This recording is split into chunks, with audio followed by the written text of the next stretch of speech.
Our experience of the latest inspection process, I think, was that it was a much more collegiate process than perhaps previous frameworks. They were very professional, they were very understanding and very warm with our staff. There was more of an opportunity for school leaders and teachers and other staff to be able to share their views on the school and where they felt the school had got to. There's a lot of opportunities for stakeholders, parents, pupils and governors to be able to feed into the inspection process. And the report in particular reflected a lot of what pupils had shared with inspectors during the course of the week. If the purpose of the inspection is to help schools to improve, then the removal of the summative gradings allow schools to focus on what's identified as the strengths and then the areas for improvement, kind of without the stigma perhaps of a negative judgment or without being too focused on a positive. So I chose to be the nominee, which is the school representative on the inspection team during the week.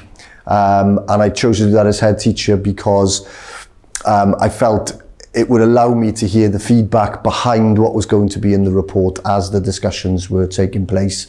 And I found that to be a really positive experience for me. Inspection has helped us to plan for improvement by validating our processes, our quality assurance processes, and knowing we can have confidence in our ability to identify our own strengths and areas for improvement that we need to work on moving forward.